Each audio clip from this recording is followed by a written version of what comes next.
ప్రార్థన చేసుకుందాం. మా దేవా, ఈ సమయంలో నాయన మరి కుటుంబాల గురించి ఆలోచించాలని, భార్యాభర్తలు కుటుంబ క్షేమం గురించి, కుటుంబ సలహాల గురించి ఈ సాయంకాలం నీ వాక్యం ద్వారా మేము నేర్చుకోవాలని ఇష్టపడుతుండగా ప్రభా, నీ వాక్యంలోంచి మీరు మాతో మాట్లాడండి. నీ వాక్యం నాయన భార్య ఎలా ఉండాలి, భర్త ఎలా ఉండాలి, పిల్లల్ని ఎలా పెంచాలి, నాయన మీరు ఈ వాక్యంలోంచి చూడాలని ఇష్టపడుతున్నాం ప్రభా. మీరు మాకు సహాయం చేయమని యేసు నామములో ప్రార్థన చేయించున్నాం తండ్రి.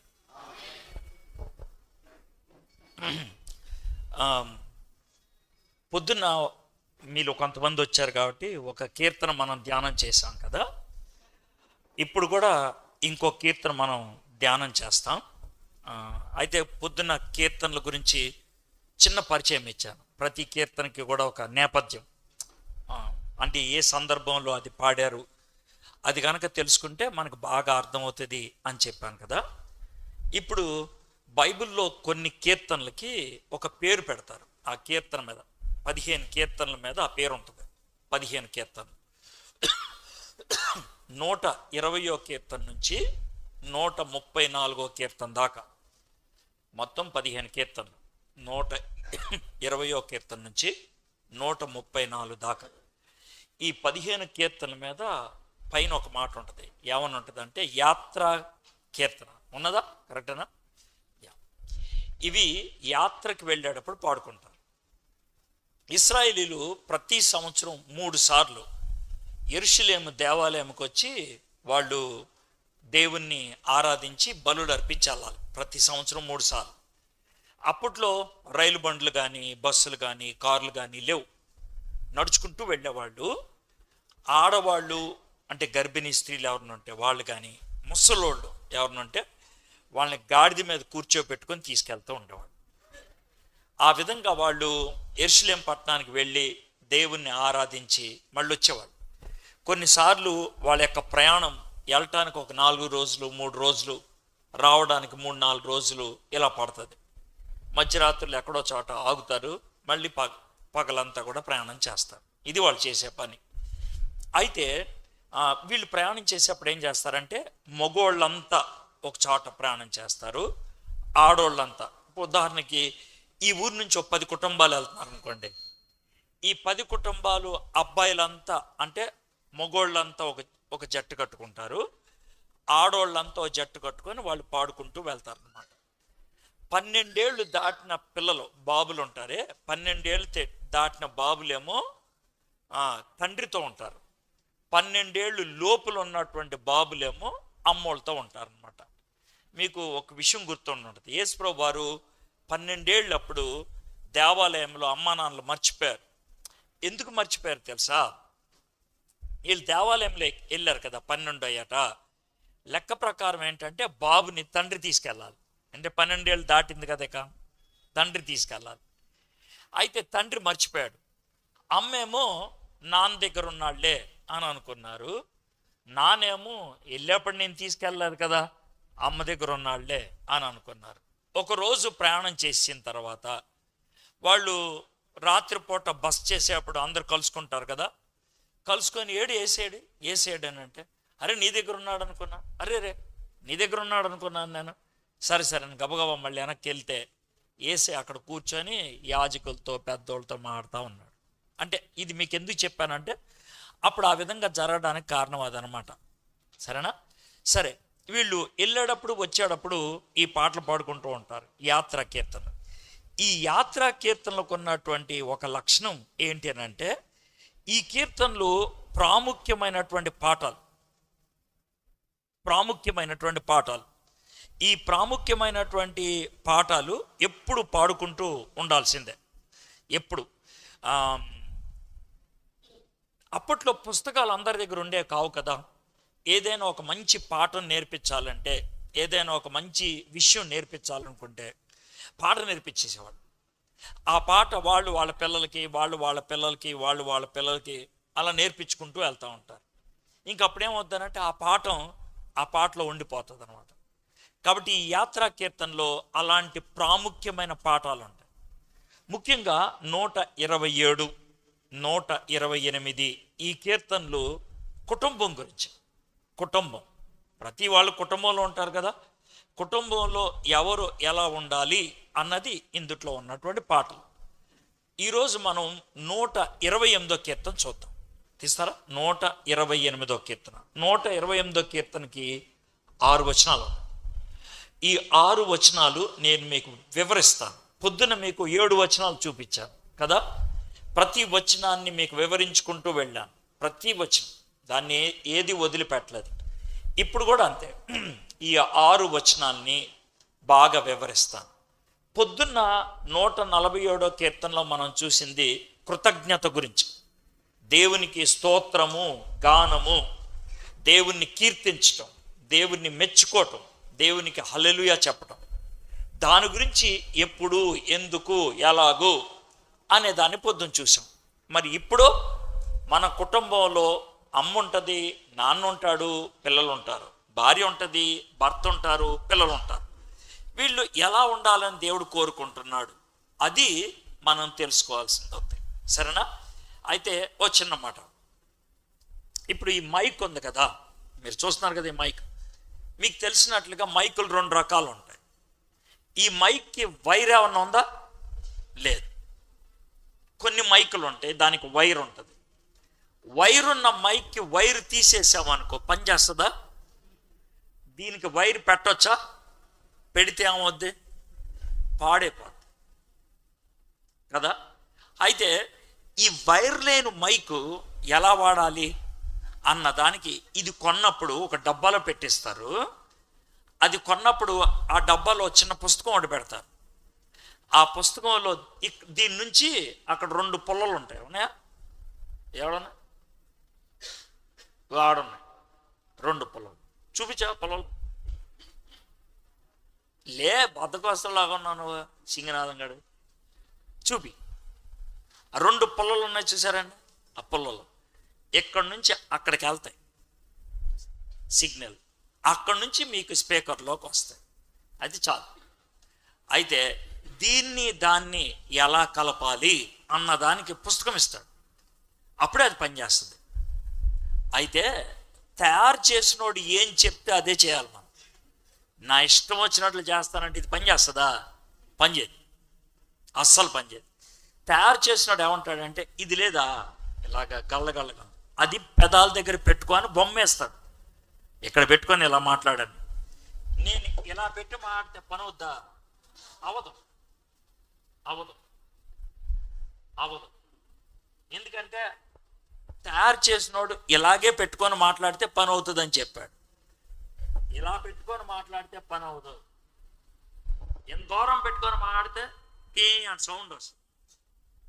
దగ్గరే పెట్టుకొని మాట్లాడాలి. అది తయారు చేసినోడు. సార్ ఇవన్నీ ఎందుకు మాకు చెప్తున్నారు సార్ అంటే, పెళ్ళిని తయారు చేసింది దేవుడు. పెళ్ళిని తయారు చేసింది దేవుడు. దేవుడు అబ్బాయిని అమ్మాయిని సృష్టించి వీళ్ళిద్దరూ కుటుంబం అవ్వాలి అని దేవుడే తయారు చేశాడు. దేవుడు తయారు చేశాడు కాబట్టి దేవుడు ఎలా ఉండాలని చెప్తున్నాడో అలాగే ఉండాలి మనం. అర్థమైందండి? సో ఇది మనం చిన్న పరిచయం. ఈ పరిచయాన్ని పెట్టుకొని మనం చూద్దాం. ఓకే. 128 కీర్తన. యెహోవా యందు భయభక్తులు కలిగి ఆయన త్రోవల యందు నడుచువారు అందరూ. యెహోవా యందు భయభక్తులు కలిగి ఉంటే, భయభక్తులు కలిగి ఉన్న వారు అందరూ కూడా దేవుడు చెప్పినట్లు నడవాలంట. దేవుడు చెప్పినట్లు నడవటం అంటే ఏంటి తెలుసా? రే అడు కూర్చో అంటే ఆడు కూర్చోవాలి. రే ఆడు కూర్చో అంటే ఆడు కూర్చోవాలి. అన్నం తినేటప్పుడు టీవీ చూడొద్దురా అంటే చూడకూడదు. మీరు ఎప్పుడు అదే పని చేస్తారు కదా. సార్ ఎందుకు సార్ ఉన్నట్టు అని చెప్పారంటే చెప్పాలనిపించింది. ఇది వరకు అయితే టీవీ ఉండేది కాదు కాబట్టి అన్నం తినేటప్పుడు ఒకరితో ఒకరు మాట్లాడుకునేవాళ్ళు. ఇప్పుడు ఎవరెవరితో మాట్లాడరు. అన్నం తిన్నావా అంటే తిన్నాం, వెళ్ళిపోయామా అంటే వెళ్ళిపోయాం, అంతే. సంబంధాలు లేవు, సహవాసాలు లేవు, మాట లేదు, మంచి లేదు, ఏమీ లేదు. దేవుడు మనల్ని తయారు చేసినప్పుడు కొన్ని నియమాలు ఇచ్చాడు. అయితే మీకు ఒక మాట చెప్తాను. ఇప్పుడు దీన్ని తయారు చేసినటువంటి వ్యక్తి ఉన్నాడు చూసారా, మీకు దీన్ని ఆధారంగా పెట్టుకొని చెప్తాను, బాగా అర్థం. దీన్ని తయారు చేసినటువంటి వ్యక్తి ఉన్నాడు కదా, ఇది అది రెండు తయారు చేశాడు, ఒకడే తయారు చేశాడు. ఈ రెండింటిని ఒకడే తయారు చేశాడు. ఈ రెండు కూడా ప్రాముఖ్యమైనవే. ఉదాహరణ చెప్పు.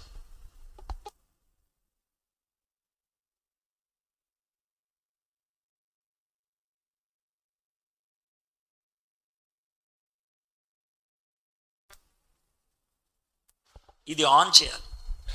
అదేవిధంగా దానికి కూడా ఒక స్విచ్ ఉంటుంది.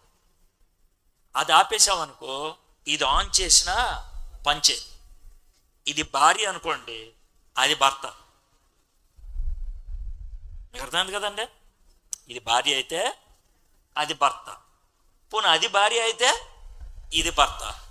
ఈ రెండిట్లో ఏది ముఖ్యం చెప్పండి నాకు. ఒకటి చెప్పాలి. కానీ మీ ఇంట్లో కొట్లాట్లు ఎప్పుడు ఎందుకు అవుతాయి తెలుసా? నేనే ముఖ్యం అన్న దగ్గర అవుతాయి. అవునా కదా? ఆలోచించుకోండి మీ కొట్లాళ్ళ గురించి. మగోళ్ళు ఎక్కువగా నేను మగోడినే, మగోడైతే ఏమైంది, స్విచ్ అయితే ఇది పనిచేయదు.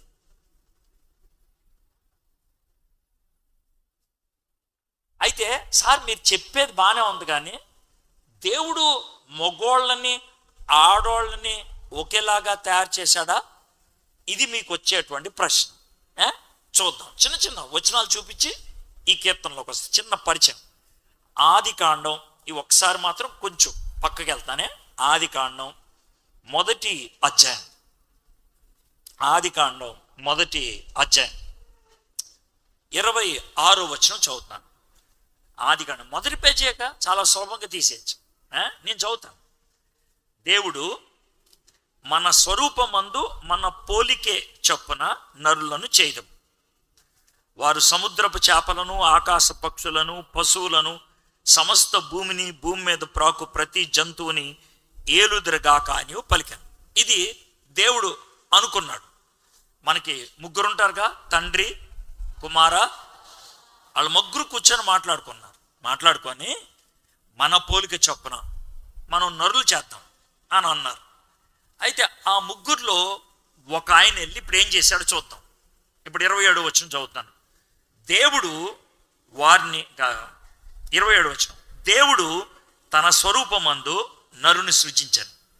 చూడండి 26వ వచనంలో ముగ్గురు కలిసి మాట్లాడుకుంటున్నారు, అందుకనే మన మన మన అన్నమాట. 27వ వచనంలోకి వచ్చేప్పటికి దేవుడు తన స్వరూపమందు నరుని సృజించారు. నరుడు అంటే మీరేమనుకుంటారు? మగోడు అనుకుంటారు కదా. నరుడు అంటే మగోడు అనుకుంటారు, కానీ మీరు అనుకున్నది కరెక్ట్ కాదు.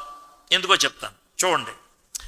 దేవుని స్వరూపమందు వారిని సృజించారు, స్త్రీని గాను పురుషుని గాను వారిని సృజించారు. ఇప్పుడు మీకు కొంచెం జాగ్రత్తగా, నాకు తెలుసు మీకు కొంచెం కష్టం అవుతుంది, కానీ నేను మీకు వివరిస్తాను నెమ్మదిగా. ఎలా అంటే, మనిషి మనిషి అని అన్నాం అనుకో, చాలాసార్లుగా మనిషి అనగానే మగోడా ఆడదా అనే అనుమానం ఉంటుంది. నరుడు అనగానే చాలాసార్లు ఏమనుకుంటామంటే అబ్బాయి అని.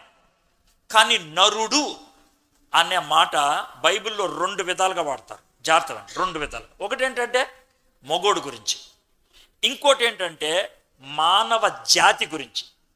జాతి అంటే నరుడు అని అన్నారంటే అందరూ వచ్చేస్తారు దాంట్లో. ఎవరెవరు వస్తారు? మగోళ్ళు వస్తారు, ఆడోళ్ళు వస్తారు, మగపిల్లలు వస్తారు, ఆడపిల్లలు వస్తారు, ముసలోళ్ళు, అందరూ. ఇక్కడ దేవుడు తన స్వరూపమందు నరుని సృజించను అన్నప్పుడు ఆ నరుల్లో ఎవరెవరు ఉన్నారు? వారిని స్త్రీని గాను పురుషుని గాను వారిని సృజించారు. ఇద్దరు, అబ్బాయి అమ్మాయి. ఇద్దరికి ఏమున్నది? దేవుని స్వరూపం. ఇద్దరికి ఏమన్నదే? ఇద్దరికి ఏముంది? ఇద్దరు ఎలా ఉంటారు? దేవుని స్వరూపంలో ఉంటారు. ఇది మొదటిది. ఇద్దరు ఏం తేడా లేదు. అబ్బాయికి దేవుని స్వరూపం ఉంది, అమ్మాయికి దేవుని స్వరూపం. సార్ ఇద్దరికి ఒకేలాగా ఎలా ఉంటారు సార్? అబ్బాయి వేరు అమ్మాయి వేరు కదంటే, దేవుడు ఆత్మ, ఆయనకి జుట్టు ఉండదు, లేకపోతే ఆడోళ్ళకి లాగా ఉండరు, మగోళ్ళలాగా ఉండరు. మరి ఏముంటుంది సార్? దేవుడికి కొన్ని గుణాలు ఉన్నాయి, అది మగోళ్ళకి ఇచ్చాడు, ఆడోళ్ళకి ఇచ్చాడు. కొంచెం కష్టంగా ఉంటుంది, మీరు నేర్చుకుంటే బాగుంటుంది. ఏంటనంటే మగోళ్ళు ఆలోచిస్తారు, ఆడోళ్ళు ఆలోచిస్తారు. మగోళ్ళు నేర్చుకుంటారు, ఆడోళ్ళు నేర్చుకుంటారు. మగోళ్ళకి తెలివితేటలు ఉంటాయి, ఆడోళ్ళకి తెలివితేటలు ఉంటాయి. ఇది దేవుడిచ్చిన స్వరూపం. మగోళ్ళకి చిత్తం ఉంటుంది, ఆడోళ్ళకి చిత్తం ఉంటుంది. ఇది దేవుడి స్వరూపం. ఇది ఇద్దరికి ఇచ్చాడు. తర్వాత ఇద్దరు పాపం చేశారా, ఒకళ్ళే పాపం చేశారా? చెప్పండి నాకు. మొదట ఏమనుకున్నా, ఇద్దరికి దేవుని స్వరూపం ఉందా, ఒకళ్ళకే ఉందా? ఇద్దరికి ఏముంది? దేవుని స్వరూపం. ఇద్దరు ఏం చేశారు? రెండు ఒకటే. ఇక మూడోది, ఇద్దరు కోసం యేసు చచ్చిపోయాడా, ఒట్టి మగోళ్ళ కోసమే చచ్చిపోయాడా? కాబట్టి ఇద్దరికి ఏముంది? రక్షణ. ఇప్పుడు చూడండి, మూడు విషయాల్లో ఇద్దరు ఒకటే, మగోళ్ళు కానీ ఆడవాళ్ళు కానీ. ఇద్దరికీ దేవుని స్వరూపం ఉంది. ఇద్దరు కూడా పాపం చేశారు, ఇద్దరికి కూడా రక్షణ ఉంది. తర్వాత ఇద్దరిని యేసే పిలుస్తాడు. అబ్బాయిని పిలుస్తాడు, అమ్మాయిని పిలుస్తాడు, ఇద్దరిని పిలుస్తాడు. ఇద్దరికి దేవుడు వరాలు ఇస్తాడు. ఇద్దరికి, మగోళ్ళకి ఇస్తాడు, ఆడవాళ్ళకి ఇస్తాడు. ఏమైనా తేడా ఉందా? ఏమీ లేదు. ఇద్దరూ పరిచర్య చేస్తారు, మగోళ్ళు చేస్తారు, ఆడవాళ్ళు చేస్తారు. ఏమైనా తేడా ఉందా? ఇద్దరికీ పరలోకంలో స్థలం ఉంది. కేవలం మగవాళ్ళకి ఏముంటుందా? 7 విషయాల్లో ఇద్దరు ఒకటే. మరి ఎందుకయ్యా కొట్లాడుకుంటారు మీరు? నేను చెప్పింది ఏమన్నా తేడా ఉంటే మీరు ఇప్పుడే నిలబడి, సార్ మీరు చెప్పింది కరెక్ట్ కాదు అని అంటే సరే. మీరు ఇప్పుడు నిలబడకపోతే జీవితంలో ఇంకెప్పుడు నిలబడకూడదు. పెళ్ళిళ్ళు ఎలాగే చెప్తారు కదా, ఇప్పుడు కనుక మీరు ఒప్పుకుంటే సరే సరే, ఇప్పుడు మీరు ఏమన్నా ఎదురు చెప్తే సరే సరే, లేదనుకో ఇక జీవితాంతం నోరు మూసుకోవాల్సింది. 7 విషయాల్లో అబ్బాయికి అమ్మాయికి తేడా లేదు. ఒకటి, ఇద్దరికీ దేవుని స్వరూపం ఉంది. ఇద్దరూ పాపం చేశారు, ఇద్దరి కోసం యేసే చచ్చిపోయాడు. ఇద్దరికీ రక్షణ ఉన్నది, ఇద్దరికీ వరాలు ఉన్నాయి, ఇద్దరికీ పరిచర్య పిలుపులు ఉన్నాయి, ఇద్దరికీ పరలోకంలో స్థానం ఉంది. ఏం తేడా? ఏం తేడా? సార్ మరి తేడా ఏ విషయంలో అని అంటే కొన్ని ఉంటాయి. ఇప్పుడు ఇది అక్కడ పెట్టేసి అది నేను నోట్లో పెట్టుకునే పని అవుద్దా? చూసారా అంత చక్కగా చెప్పారు. తయారు చేసినట్టు దీన్ని అక్కడే ఉంచాలి, దీన్ని ఇక్కడే ఉంచాలి. సార్ అది అక్కడ ఉంది కాబట్టి, ఇది చేతిలో ఉంది కాబట్టి ఇది గొప్పదని దాన్ని ఆపేస్తే పని అవుద్దా? అవదు. మీకు చూడండి, ఏదో ఒకటి చేతిలో ఉండాలి, ఏదో ఒకటి ఆవిడ ఉండాలి, రెండూ ముఖ్యమే. కాబట్టి దేవుడు స్త్రీ పురుషుల్ని ఇద్దరిని కూడా ఒకే హోదాలో తయారు చేసినప్పటికీ పనులు వేరుగా పెట్టాడు. ఏంటది? పనులు వేరుగా, పనులు వేరు, బాధ్యతలు వేరు. అందుకనే 128వ కీర్తనలోకి నేను వచ్చాను. ఇప్పుడు చూద్దాం 120. ఈ మాటలు చెప్పిన తర్వాత ఇప్పుడు 128వ కీర్తనలోకి వచ్చి ఒక్కొక్క వచనాన్ని మనం చదివి అర్థం చేసుకుందాం. యెహోవా యందు భయభక్తులు కలిగి ఆయన త్రోవల యందు నడుచు వారందరూ ధన్యులు. ఆడోళ్ళు కూర్చున్నారు, మగోళ్ళు కూర్చున్నారు. నేను ఇద్దరికీ చెప్తున్నా. చాలాసార్లు అబ్బాయిలు ఏమంటారు తెలుసా? ఆమె ప్రార్థనకు వస్తే నేను వస్తా. అమ్మాయిలు ఏమంటారు తెలుసా? ఆయన బాగుపడితే నేను బాగుపడతా. ఈ వాదనలు పంచే. ఎవరి కాళ్ళు బాగు చేసుకోవాలి. నేను ముందు బాగవుతా, తర్వాత వాళ్ళు, నేను ముందు అని మొదలు పెట్టాలి, కానీ వాళ్ళు ముందు అనకూడదు. చాలాసార్లు భార్యాభర్తల మధ్యన గొడవ అయితే కనుక దాన్ని ఎలా ప్రేమిస్తాను సార్, అది గయ్యాళ్ళది. ఆడిని ఎలా ప్రేమిస్తాను సార్, అటు తాగుబోతు. ఇది మనకు వచ్చేటువంటి మాట. యెహోవా యందు భయభక్తులు కలిగి ఉంటే నీకు, మీ ఆయనకి లేదు, మీ ఆవిడికి లేదు, నీకుంటే నువ్వు నడువు సరైన మార్గంలో. దేవుడు అప్పుడు వాళ్ళని మారుస్తాడు. ఎందుకంటే నువ్వు దేవుని మార్గంలో నడిస్తే నీతో ఎవరుంటారు? దేవుడు ఉంటాడు. నువ్వు దేవుడు కలిస్తే అవతలను మార్చడం సులభమా కాదా? సులభం. నువ్వు కలవట్లా దేవుడితో, అందుకే పని అవట్లా. నువ్వు దేవుడితో కలిస్తే అప్పుడు పని అవుతుంది. కాబట్టి యెహోవా యందు భయభక్తులు కలిగిన వాళ్ళు ఏం చేయాలి? ఆయన చెప్పినట్లు ఆయన మార్గంలో నడుచుకోవాలి. అలా నడుచుకుంటే ఏంటంట? ధన్యులు. ధన్యులు అంటే ఏంటి తెలుసు? ఆశీర్వాదం. సార్ నాకు కొంచెం ప్రార్థన చేయండి సార్, నాకు కొంచెం ఆశీర్వాదం వస్తుంది సార్. చాలాసార్లు ఏమనుకుంటామంటే ఎవడెవరిని ఎత్తి మీద చేస్తే ప్రార్థన చేస్తే ఆశీర్వాదం, బైబిల్లో ఎక్కడా మాట రాయాల. చాలాసార్లు ఆశీర్వాదం గురించి ఎలా మాట్లాడేది సార్, ఇది చెయ్యి నీకు దీవెన, ఎలా జీవించు నీకు దీవెన, ఎలా ఉండు నీకు ఆశీర్వాదం. ఇక్కడ ఎంత చక్కగా చెప్పారు చూడండి. ఆయన త్రోవల యందు నడుచువారు అందరూ, ఇక దాంట్లో ఏం తేడా లేదు, అందరికీ ధన్యతే. సార్ నువ్వు నడు అప్పుడు దేవుడు ఆశీర్వదిస్తాడని కాదు, అందరూ. ఎంత చక్కగా చూడండి, ఎంత చక్కగా, వారు అందరూ ధన్యులు. అయిపోయిందా? ఇప్పుడు మొగోళ్ళ గురించి చూద్దాం. నిశ్చయముగా నీవు నీ చేతుల కష్టార్జితమును అనుభవించదవు, నీవు ధన్యుడవు, నీకు మేలు కలుగును. ఇది ఎవరి గురించి? మొగోడు గురించి. దేవుడు మనల్ని అందరినీ, జాగ్రత్త, దేవుడు మనల్ని అందరినీ పనిచేయడానికి సృష్టించాడు. ఎందుకు? మనందరం పనిచేయాలి. దేవుడు ఆదాముని సృష్టించక ముందు, ఊరినే చిన్న ప్రశ్న అడుగుతా, మీలో ఎవరికైనా తెలివితేటలుంటే చెప్పండి నాకు. దేవుడు ఆదాముని సృష్టించక ముందు, ఆదాముని తయారు చేశాడుగా, మట్టితో తయారు చేశాడు. ఆదాముని తయారు చేయకముందు ఏం చేశాడు దేవుడు? సమస్తాన్ని. అది చేసిన తర్వాత కాదు ఆదాముని, నేను అడిగింది ముందు, ఆదాముని తయారు చేయకముందు.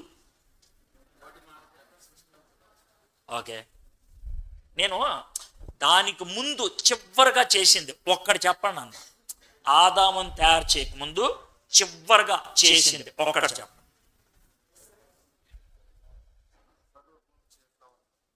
తన స్వరూపంలో అదే తయారు చేయటంగా ఆదాముని దానికి ముందు చేసిన పని.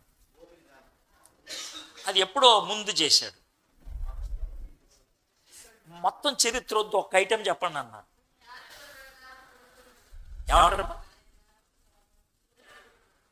దాని తర్వాత కూడా చేశాడు. అది ముందు చేశాడు. ఏం పరిశుద్ధపరిచాడు? అది రెండో రోజు, నేను 6వ రోజు ఇక్కడికి వచ్చా. అది అయిపోయిన తర్వాత నేను చెప్తా. దేవుడు ఆదామును సృష్టించక మునుపు, జాగ్రత్త అంటే జంతువులు ఇవన్నీ చేయటం సరే, దాని తర్వాత ఒక తోటను తయారు చేశాడు. ఏంటది? ఆ తోట పేరేంటి? ఆదామును తయారు చేయంగానే దేవుడు ఆదాముకి చెప్పింది ఏంటి?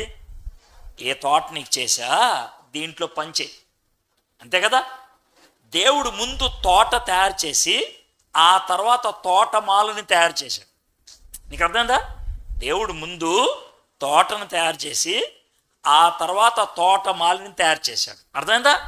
కాబట్టి మనల్ని సృష్టించక ముందు మనం చేయాల్సిన పనిని దేవుడు తయారు చేస్తాడు. అదేంటో నాకు తెలియదు, ఒక్కొక్కరికి ఒక్కొక్క పని.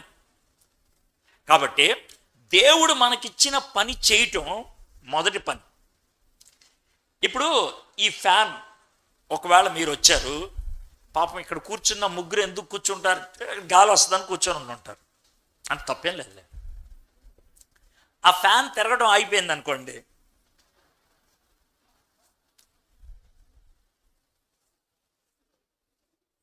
ఎందుకు వెనక చూస్తారు తెలుసా? వెనకాల ఎవడన్నా చూసి వచ్చి దానికి ఏమైనా బాగు చేస్తాడని. ఒకవేళ వాడు అన్నాడు అనుకో, అంటే ఏంటి తిరగదు అన్నాడు అనుకో, ఈ ఫ్యాన్ మీద ఏమొస్తుంది? మీకు ఏమొస్తుందండి? ఏమొస్తుంది? ఎందుకని? తిరగని ఫ్యాన్ అంటే పెచ్చ కోపం. పని చేయని మనిషి అంటే కూడా దేవుడికి అంతే. మీకు అర్థమైద్దా? బాగా అర్థమైద్దా? ఫ్యాన్ ఎందుకు కొనుక్కున్నావు అంటే తిరగడానికి, లైట్ ఎందుకు కొనుక్కున్నావు అంటే ఎలగడానికి కదా. మరి అదే విధంగా మనిషిని ఎందుకు తయారు చేసావంటే పని. ఏ పని నన్ను అడగొద్దు, ఏదైనా. ఒకవేళ ఏమంటే మీరేం చేస్తుంటారండి, మీ పని ఏంటండి అని చెప్తే అన్నాడు అనుకో, అది పని పాటలేని అదవని అర్థం. ఖచ్చితంగా చెప్పాలి. ఏ పని? నేను బేల్దారి పనికి వెళ్తాను, నేను పెయింటింగ్ పనికి వెళ్తాను, నేను పొలం పనికి వెళ్తాను, నేను ముఠా మేస్త్రిగా వెళ్తాను, ఏదో ఒకటి చెప్పు. నువ్వు పనికి చెప్పాలి.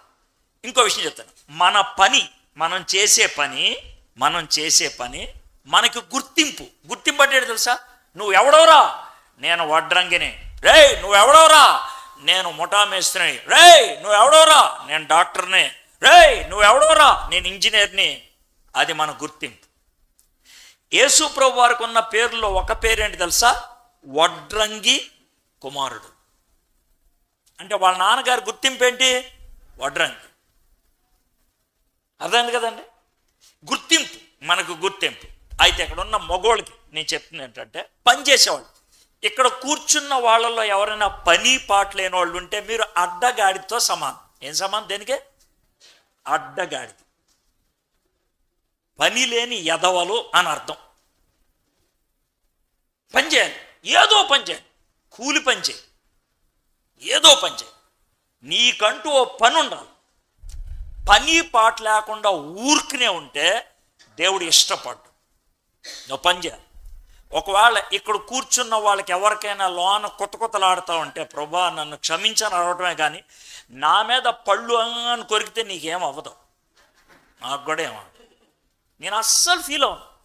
నేను ఎప్పుడు ఏదైనా చెప్తే అస్సలు ఫీల్ అవును. అవతలోడు ఏమనుకుంటాడు అది నాకు ఉండదు ఫీల్. దేవుడు ఏమనుకుంటాడనే భయం ఉంటుంది. రే నిన్ను స్టేజ్ మీద నుంచోబెట్టానుగా, చెప్పాల్సిన ఐటెం ఇది కదా, ఎందుకు చెప్పలేదని తిడతాడేమో అని భయం. కాబట్టి ఎవరైనా నాకు దొరికితే ఓ 10-15 నిమిషాలు వాళ్ళని తినేస్తా, ఎవడు దొరికినా. ఎందుకంటే నా భయం దేవుడితో భయం. దేవుడు ఏమన్నా అనుకుంటాడేమో, ఎందుకు చెప్పలేదు వాడికి అంటాడేమో. కాబట్టి పని పాట లేని వాళ్ళు ఎవరిని ఉంటే జాగ్రత్త, పని చేయడం మొదలు పెట్టండి. యేసు ప్రభుకున్న ఒక గుర్తింపు ఏంటంటే వడ్రంగి కుమారుడు. అంటే తండ్రికి ఉన్నటువంటి పని, తండ్రికి ఉన్నటువంటి వృత్తి కుటుంబం అంతటికి కూడా వచ్చేస్తుంది. డాక్టర్ గారి కూతురు, కలెక్టర్ గారి కొడుకు, అర్థమైందా? ఇది పేరు. కాబట్టి నీ వృత్తి మీ కుటుంబం అంతటికి గుర్తింపు అవుతుంది. అందుకనే ఇన్ని మాటలు చెప్పాడు. నిశ్చయముగా నీవు నీ చేతుల కష్టార్జితమును అనుభవించదువు, నీవు ధన్యుడువు నీకు. కాబట్టి ఎవరిచ్చారు మనకి? పని ఎవరిచ్చారు? కాబట్టి దేవుడిచ్చిన పనిని ఎవరి కోసం చేయాలి? మనం దేవుడి కోసం చేయాలి. దేవుడి కోసం. ఉదాహరణ చెప్తాను. ఒకసారి అంట ఒక అతను రోడ్డు ఊడుస్తున్నాడంట. రోడ్డు ఊడుస్తూ ఉంటే, రే త్వరగా త్వరగూడు అన్నాడంట. వాడు మంచి విశ్వాసి, మళ్ళీ రోడ్లు ఊడ్చేవాడు. సూపర్వైజర్ అని, త్వరగా ఊడరా, ఎంతసేపు చేస్తావు అని అంటే వాడు అన్నాడంట, సార్ నేనేం ఖాళీగా లేను కదా. లేవులే, కష్టపడి పని చేస్తున్నావు, ఏదో పైపైన అలా తుడిచేసి పోవచ్చుగా అని అంటే, లేదు సార్ అలా తొడను. ఎందుకురా? సార్ ఈ తుడిచే ఉద్యోగం నాకు దేవుడిచ్చాడు.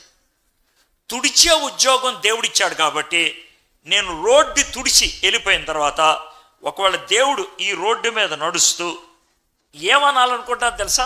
ఎవడరా ఈ రోడ్డు తుడిచింది? బాగా తుడిచాడు రా, ఎవడాడు అలా అనాలి. ఒకవేళ నాకు 4 గిన్నెలు ఇచ్చారనుకో తోమని, ఎలా తోముతాను తెలుసా? నేను గిన్నె తోమిన తర్వాత అదే గిన్నె యేసు ప్రభు చేతిలోకి వెళ్తే ఎవరు తోమారు దీన్ని? భలే మెరిసిపోతుంది అనాల. ఒకవేళ నేను అన్నం వండాను అనుకోండి, ఆ అన్నం ఏసై తింటున్నాడు అనుకోండి, ఎవరు వండారు అన్నం? బాగుందే. ఏది చేసినా దేవుడిచ్చినటువంటి మాట కొలసీలకు రాసిన పత్రికలో ఉంటుంది. ఏది చేసినా ఎవరికి చేసినట్లు చేయాలంట? దేవుడికి చేసినట్లు. ఇప్పుడు నేను వాక్యం చెప్తున్నాను కదా, వాక్యం. కొంతమంది వాక్యం చెప్పేటప్పుడు జనం ఎక్కువ ఉంటే ఒకలాగా చెప్తారు, జనం తక్కువ ఉంటే ఒకలాగా చెప్తారు. అంటే అది ఎవరికి చెప్తున్నట్లు? జనానికి.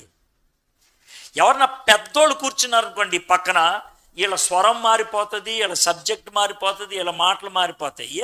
అది ఎవరి కోసం చెప్పినట్లు? పెద్దోళ్ళ కోసం. నేనైతే ఎవరు కూర్చున్నా, ఎవరున్నా, ఎంతమంది ఉన్నా ఒకే విధంగా చెప్తా. ఎందుకు తెలుసా? నేను చెప్పేది ఎవరికో తెలుసా? దేవుడికి. నేను మాట్లాడుతున్నప్పుడు ఎలా అనుకుంటానంటే, ఈ హాల్లో దేవుడు కూర్చున్నాడు, ఆయన నన్ను గమనిస్తున్నాడు. నేను ప్రసంగం అయిపోయి బయటికి వెళ్ళిపోయిన తర్వాత బాగా చెప్పావు అని ఎవరు అనాలి? బలా నమ్మకమైన దాసుడా, ఆయన నాకు శభాష్ చెప్పాలి ఆయన. కాబట్టి మనం చేసే పని అలాగుండాలి. అది ఏ పైనైనా, నువ్వు టీచరా, డాక్టరా, లాయరా, ఇంట్లో గిన్నెలు తోముతావా, లేకపోతే పొలం పనులకు వెళ్తావా, ఏ పని చేసినా నమ్మకంగా చేయాలి. దేవుడు కోరుకునేటువంటి పని అది. అయితే భర్తలకి పని చేయటం అనేది పెట్టాడు. ఎందుకు అని అంటే జాగ్రత్త అనండి. ఇప్పుడు దీన్ని తలకాయ అనుకుందాం. ఇదేంటిదే తలకాయ, ఇది తోక అనుకుందాం. ఈ తలకాయ దగ్గర చిన్న మ్యాగ్నెట్ ఉంటుంది, అయస్కాంతం.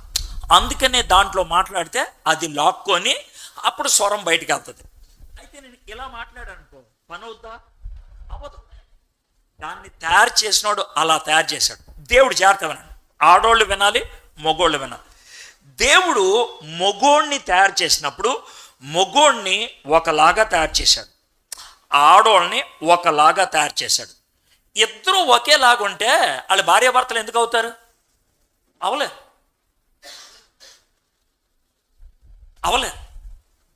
అయితే మగోళ్ళకి దేవుడిచ్చింది ఏంటి, ఆడోళ్ళకి దేవుడిచ్చింది ఏంటి? మగోళ్ళకి ఎందుకు ఇచ్చాడు, ఆడోళ్ళకి ఎందుకు ఇచ్చాడు? అది మనకు ఉండేటువంటి ప్రశ్న. మగోళ్ళని గట్టిగా తయారు చేశాడు. ఎందుకు చేశారు సార్ గట్టిగా? మనకు వచ్చే ప్రశ్న. మగోళ్ళు బాగా త్వరగా ఆలోచిస్తారు. ఎందుకు సార్ అట్లా తయారు చేశారు? ఇది మీకు వచ్చే ప్రశ్న. రానివ్వండి, తప్పేం లేదు. అయితే దేవుడు మగోళ్ళని అట్లా ఎందుకు తయారు చేశాడు అని అంటే, మగోళ్ళను ఇంటికి తలకాయగా చేశాడు. ఇంటికి ఏ విధంగా చేశారు? ఇంటికేంటి వాళ్ళు? ఇంటికి వాళ్ళు ఏంటి? తలకాయ అంటే రెండు ఉంటాయి. తలకాయ అంటే రెండు ఉంటాయి. ఒకటి ఏంటంటే తలకాయ పైన ఉంటుంది, కింద ఉంటుందా? పైన ఉంటుంది. ఇది దానికి ఉన్నటువంటి గొప్ప లాభం. తలకాయ నెత్తి మీద ఉంటుంది కాబట్టి పైన ఉంటుంది. రెండోది, తలకాయలు ఏముంటాయి? కళ్ళు ఉంటాయి. కళ్ళు చూడాలి. తలకాయకి కళ్ళు ఉంటాయి కాబట్టి కళ్ళు చూసి కాలు లెఫ్ట్కి వెళ్ళు, చెయ్యి రైట్కి వెళ్ళు, ఇవన్నీ ఎవరు చెప్పాలా? తలకాయ చెప్పాలా? ఒకవేళ నీ నెల్లు గుంటలో పడితే, ఇప్పుడు నేను ఎల్లు గుంటలో పడ్డాను అనుకో, ఇలా వెళ్ళి పడ్డాను అనుకో, ఇప్పుడు నన్ను తిట్టేంటి తెలుసా? కాళ్ళు అందుకే అక్కడికి ఎందుకు వెళ్ళి అంటారా, లేకపోతే కళ్ళు ఎందుకు కనబడట్లేదు అంటారా? చెప్పండి నాకు. ఇప్పుడు మీకు అర్థమైందా? కళ్ళు దుబ్బాయా? ఇదే కదా మనం తిట్టేది. కళ్ళు దుబ్బాయా? కాళ్ళనుగా తిట్టాల్సింది. నేను ఇక్కడ పడ్డానంటే కాళ్ళు కదా అక్కడ పడేసినాయి. కాళ్ళు ఎందుకు పడ్డా అలాగా? కళ్ళు చెప్పలా. కాబట్టి ఇప్పుడు చేస్తాను, మీ కుటుంబం బాగోకపోతే తిట్టాల్సింది ఏళ్ళే. ఇప్పుడు నీకు అర్థమైందా ఎందుకు తిడుతున్నారో? ఎందుకంటే దేవుడు భర్తను తలకాయగా చేశాడు, నెత్తి మీద పెట్టాడు పైన. రెండోది బాధ్యత ఇచ్చాడు. అయితే కుటుంబాల్లో మగోళ్ళు మూడు రకాలుగా ఉంటారు. కుటుంబాల్లో మగోళ్ళు మూడు రకాలుగా ఉంటారు. కొంతమంది ఉంటారు తలకాయగా ఉంటారు, బాధ్యత ఉండదు. వాళ్ళు తలకాయగా ఉంటారు, బాధ్యత ఉండదు. వాళ్ళకి ప్రత్యేకమైన పెరుగు ఇవ్వాలి, వాళ్ళకి ప్రత్యేకమైన కూర పెట్టాలి, వాళ్ళు తిన్న తర్వాత ఇంట్లో వాళ్ళు తినాలి, వాళ్ళకి అన్ని ప్రాధాన్యత ఇవ్వాలి, వాళ్ళు ఇంటికి వస్తే సైలెంట్ అయిపోవాలి, వాళ్ళు ఇంట్లో మహారాజులాగా ఉంటారు. ఇది వాడు తలకాయ, కానీ వాడికి బాధ్యత ఉంటుందా? ఏముండదు. రెండో వాడు ఉంటాడు, వీడేంటంటే వాడు అన్ని పనులు చేస్తాడు, వాడు ఇంటిని మాత్రం నడిపించడు. వీడు బానిస. ఆడేమో రాజు, ఈడేమో బానిస. కానీ దేవుడు ఎలా ఉండమని కోరతాడంటే, నువ్వు బాధ్యత తీసుకోవాలి, తలకాయగా కూడా ఉండాలి. బాధ్యత తీసుకోవాలి, తలకాయగా కూడా ఉండాలి. ఇది దేవుడు చెప్పాము. ఒక ఇంగ్లీష్ పదం చెప్తా, పెద్దోళ్ళు ఉన్నారు కదా, కొంతమంది అర్థం చేసుకుంటారు. భర్త అంటే ఇంట్లో మగోడిని భర్త అంటారు కదా, భర్తని ఇంగ్లీష్లో హస్బెండ్ అంటారు. ఒకసారి అనండి, మళ్ళీసారి అనండి. మీకు ఇంగ్లీష్ పదం వచ్చేసింది, హస్బెండ్ అంటారు. అయితే జాగ్రత్త, ఎందుకు చెప్పాను తెలుసా? హస్బెండ్ అనే ఈ పదం ఎలా వచ్చిందో తెలుసా? ఎలా వచ్చిందంటే చెప్తాను. ఇప్పుడు జుట్టు ఎగిరిపోకుండా ఓడి పెట్టుకుంటారే, దాన్ని ఏమంటారు? Rubber band. ఇలా పెట్టుకుంటారు కదా, ఎగిరిపోకుండా రబ్బర్ బ్యాండ్. రబ్బర్ బ్యాండ్ అని అంటారు. జుట్టుకు పెట్టుకుంటే అది ఏమైపోద్ది? హెయిర్ బ్యాండ్ అయిపోద్ది. ఇప్పుడు జాగ్రత్త ఉంది. Hair band. హెయిర్ అంటే ఏంటి? జుట్టు. బ్యాండ్ అంటే ఏంటి? అది కట్టేసింది. హెయిర్ బ్యాండ్ వేసాం అనుకో, ఎంటుకలు అటు ఇటు ఎగురుతాయా? ఎగరు. ఆ ఎంటుకలు నన్నాటిని కూడా అలా బిగపట్టేసి ఉంటుంది కదా, అందుకని దాన్ని హెయిర్ బ్యాండ్ అన్నారు. మీకు అర్థమైంది కదా బాగా? హెయిర్ అంటే ఏంటి? జుట్టు. బ్యాండ్ అంటే ఏంటి? గట్టిగా పట్టేసింది. అర్థమైంది కదా? Hair band. అదేవిధంగా హౌస్ బ్యాండ్, అదే హస్బెండ్. హౌస్ అంటే ఏంటి? ఇల్లు. బ్యాండ్ అంటే ఏంటి? గట్టిగా పట్టేసింది. అర్థమైంది కదండి? కుటుంబం విచ్ఛిన్నం కాకుండా గట్టిగా పట్టేసి ఉంచేవాడు హస్బెండ్. ఇప్పుడు ఎంటుకలు చల్లా చెదిరైపోయిందంటే అర్థం ఏంటి? రబ్బర్ బ్యాండ్ తెగిపోయిందని అర్థం. మీకు అర్థమైంది కదండి? ఎంటుకలు అటు ఇటు ఎగిరిపోయినాయి అంటే హెయిర్ బ్యాండ్ తెగిపోయిందని అర్థం. ఇల్లు విచ్ఛిన్నం అయిపోయిందంటే ఎవరు కారణం? భర్త. ఇప్పుడు మొట్టమొదట పండు కోసింది ఎవరు? అవ్వ ఆదామా? అవ్వ. దేవుడు మొట్టమొదట పండు ఎందుకు కోసావరా అని అడిగింది అవ్వనా ఆదామనా? అదేంటి సార్, కోసింది ఆవిడ కదా, ఆవిడని అడగాలి కదా. కోసింది ఆవిడే, కానీ క్యాప్టెన్ ఎవరో? యజమాని ఎవరో? మేస్త్రి ఎవరో? ఇప్పుడు ముఠా మేస్త్రి ఉంటాడు, పనోళ్ళు కడతారు. ఓ పనోడు వంకర టెక్కరగా కడుతున్నాడు అనుకో, నేనే యజమాని అనుకో ఇంటికి, ఏం మేస్త్రా ఈ పనికి మాలని పనికొని తీసుకొచ్చావని ఎవరిని తిడతాను? నేను మేస్త్రిని తిడతా. మీకు అర్థమయ్యే భాషలో చెప్తున్నా. కాబట్టి ఇంటికి ముఠా మేస్త్రి ఎవరో? మొగుడు. మీకు అర్థమయ్యే భాషలో చెప్తున్నా. ఇంటికి ముఠా మేస్త్రి ఎవరో? మొగుడు. ఇంటికి నాయకుడు ఎవరో? మొగుడు. మొగుడు కాబట్టి, నాయకుడు కాబట్టి ఆడికి తలకాయ స్థానం ఇచ్చాడు. ఏది జరిగినా దేవుడు ఎవరిని లెక్క అడుగుతాడు? భర్తనే అడుగుతాడు. సార్ నాకు స్థానం కావాలి కానీ బాధ్యత వద్దంటే చొప్పు తీసుకొని కొడతాడు దేవుడు. చాలా మంది చేసేటువంటి పని అది. హౌస్ బ్యాండ్ అనే విషయాన్ని గుర్తుపెట్టుకోండి. బాగుంది కదా? ఇది భర్త. దేవుడు ఏమన్నాడంటే నీకు ఇది ఇచ్చా, ఎందుకంటే నీకు ఈ బాధ్యతలు ఇచ్చాను. నీవు దృఢంగా ఉండాలి, ఎందుకని? కుటుంబాన్ని పటిష్టపరచాలి కాబట్టి. నువ్వు త్వరగా ఆలోచించాలి, ఎందుకని? నిర్ణయాలు తీసుకోవాలి కాబట్టి. నీకు ప్రత్యేకమైనటువంటి శక్తులు ఇచ్చా, ఎందుకని? కుటుంబానికి నాయకుడు కాబట్టి. అయితే మగోళ్ళు ఏం చేస్తారు? ఆ శక్తులను ఉపయోగించి సొంత కార్యకలాపాలు చేసుకున్నారనుకో, కుటుంబం నాశనం అవుద్ది. దేవుడు ఎవరిని లెక్క అడుగుతాడు? అడుగుతాడు. అయితే భార్యాభర్తలకు పిల్లలు పుడితే మగోడిని పిల్లలు ఏమని పిలుస్తారు? నాన్న. ఏమని పిలుస్తారు? నాన్న, తండ్రి, అంతే కదా? అయితే చూడండి, దేవుడు భర్తకి అంటే ఇంట్లో ఉన్నటువంటి మగోడికి ఎంత గొప్ప స్థానం ఇచ్చాడంటే, జాగ్రత్త వినండి.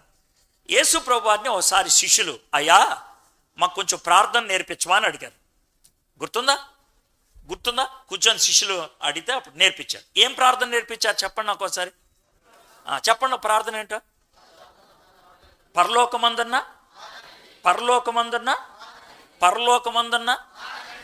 ఏం సార్ అన్నిసార్లు చెప్పిస్తారు? అందుట్లోనే ఉంది విషయం. యేసయ్య మనకు నేర్పించిన ప్రార్థన ఏంటి తెలుసా? మీ ఇంట్లో ఒక తండ్రి ఉన్నాడే, అలాగే ఉంటాడు పరలోకంలో ఉండేటువంటి తండ్రి. ఆయనే మన దేవుడు. ఇప్పుడు ఇంట్లో ఉన్న తండ్రి తాగుబోతు అనుకోండి, తిరుగుబోతు అనుకోండి, లేకపోతే రోజు తాగొచ్చి ఇంట్లో అమ్మను కొట్టేవాడు అనుకోండి, వాళ్ళ కొడుకునే నేను అనుకోండి. ఇప్పుడు మా నాన్న మా అమ్మను కొడతాడు అనుకుందాం. మా నాన్న తాగొస్తాడు, మా నాన్న ఇష్టం వచ్చినట్టు వ్యవహరిస్తాడు, వాళ్ళ కొడుకుని నేను అనుకోండి. నేను చర్చికి వస్తే ఈ పెద్ద రే ఈ ప్రార్థన నేర్చుకోరా, చెప్పండి సార్.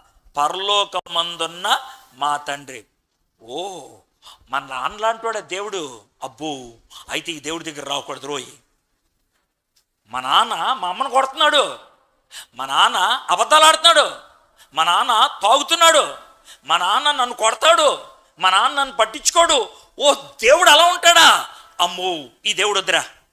చాలామంది తండ్రులు మంచోళ్ళు కాకపోతే పిల్లలు నాస్తికులు అయిపోతారు. తండ్రులు మంచోళ్ళు కాకపోతే పిల్లలు నాస్తికులు అయిపోతారు, అంటే దేవుడు లేకుండా జీవిస్తారు. తండ్రి మంచోడు కాకపోతే పిల్లలు దరిద్రంగా తయారవుతారు. ఎందుకో తెలుసా? వాళ్ళకి హీరో లేడు. ఇంట్లో హీరో ఎవరో? నాన్న లేడు. కాబట్టి ఎవరినో హీరోగా పెట్టుకుంటాడు, ఎవరి దగ్గరకో వెళ్తారు, వెళ్ళి వాళ్ళు ఆ విధంగా జీవిస్తారు. కాబట్టి మీ నెత్తి మీద ఎంత బాధ్యత ఉందో చూడండి. ఒక్కసారి మీరు ఆలోచించండి. నీ కొడుకు కానీ నీ కూతురు కానీ పరలోకమందున్న మా తండ్రి అన్నప్పుడు మొదట నువ్వు వస్తావు వాళ్ళ మనసులోకి, నువ్వు కనబడతావు. ఆ తర్వాతే దేవుడు కనబడతాడు.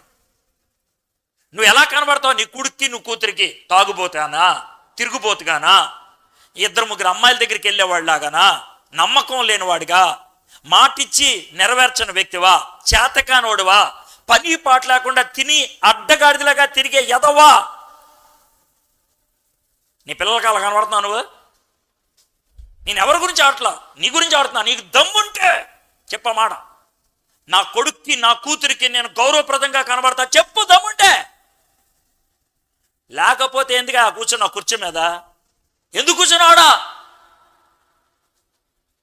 యెహోవా యందు భయభక్తులు కలుగుంటే నీ బతుకు చక్కగా ఉండాలి. నీ పిల్లలకి దేవుణ్ణి చూపించాలి. నేను నా పిల్లలకి దేవుణ్ణి చూపిస్తాను. నేను తండ్రిగా, నేను ఒకవేళ చచ్చిపోవడానికి 5 నిమిషాల ముందు దేవుడు నాకు అవకాశం ఇచ్చే, రే 5 నిమిషాలు నువ్వు పోతావరా అని అంటే, నేను ముగ్గురితో మాట్లాడాలనుకుంటా. నా భార్యతో, నా 2 కూతురులతో. ముగ్గురితో మాట్లాడినప్పుడు ఒక ప్రశ్న అడుగుతా. అమ్మా, నేను నీకేమనిపిస్తున్నాను? నేను చచ్చిపోయే టైం వచ్చింది, ఏమనిపిస్తాను? నా భార్య నా గురించి ఇవ్వగలిగేటువంటి సాక్ష్యం ఏమై ఉండాలి తెలుసా? మీరెప్పుడు నాకు తోడుగా ఉన్నారు, మీరెప్పుడు నాకు అండగా ఉన్నారు, మీరెప్పుడు నన్ను నడిపించారు. అది నా భార్య చెప్పాలనుకుంటా. నా పిల్లలు ఏమని చెప్పాలనుకుంటారు? డాడీ, మీరు మాకు దేవుణ్ణి పరిచయం చేశారు, మీరంటే మాకు ప్రేమ, మీరంటే మా గౌరవం. ఆ మాట నా కూతుర్లు, నా భార్య చెప్పగలిగితే నా జీవితం సార్థకమైంది. ప్రపంచంలో 1,000,000 మందికి సువార్త చెప్పవచ్చు నేను, కానీ ఈ ముగ్గురిని తృప్తిపరచలేకపోతే నేను ఫెయిల్ అయ్యా. వాళ్ళ ముగ్గురిని తండ్రులో ఇక్కడ కూర్చున్నటువంటి మీతో అడుగుతుంది, మీరు ఆ మాట చెప్పగలరా? నా కుమార్తెని, నా భార్యను, నా కొడుకుని నేను ఒక మాదిరిగా ఉండగలిగాను. నిశ్చయముగా నీవు నీ చేతుల కష్టార్జితను అనుభవించదు, నీవు ధన్యుడువు. నువ్వు దేవుని మార్గంలో నడుస్తున్నావు కాబట్టి నువ్వు పని చేస్తే ఆ పనికి ఫలితం ఉంటుంది. నువ్వు పని చేస్తే పనికి ఫలితం ఉంటుంది. నువ్వు సంపాదిస్తే దాన్ని అనుభవిస్తావు. చాలామంది ఎలాగా ఉంటారంటే ఇష్టం వచ్చినట్లు సంపాదిస్తారు, బోల్డ్ సంపాదిస్తారు, కానీ వాళ్ళకి తృప్తి ఉండదు. కష్టపడి జీవించేవాళ్ళు, దేవునికి భయభక్తులు కలిగి జీవించేవాళ్ళు, వాళ్ళు సంపాదించే కొద్దిగైనా ఆనందిస్తారు, అనుభవిస్తారు. ఎంత సంపాదించావు అన్నది కాదు, సంపాదించింది ఆనందిస్తున్నావా లేదా అన్నది. చాలామంది అనుకుంటారు తెలుసా, ఎంత సంపాదించాడు రా, ఎంత సంపాదించేమి లాభం, ఆడితో పాటు వస్తుంది, అది రాదు. తర్వాత తన పిల్లలు ఎలా వాడతాడో తెలీదు.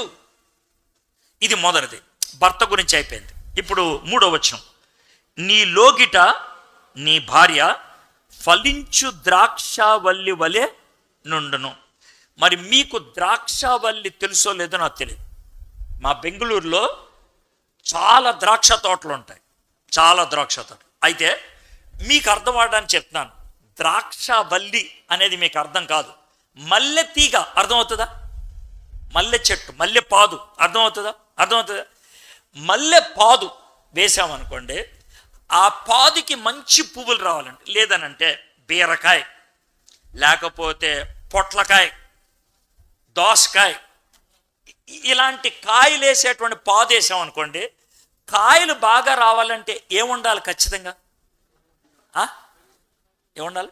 ఎరువు ఉండాలి. ఇంకేముండాలి? ఏముండాలమ్మా? పందిరి. ఏముండాలా?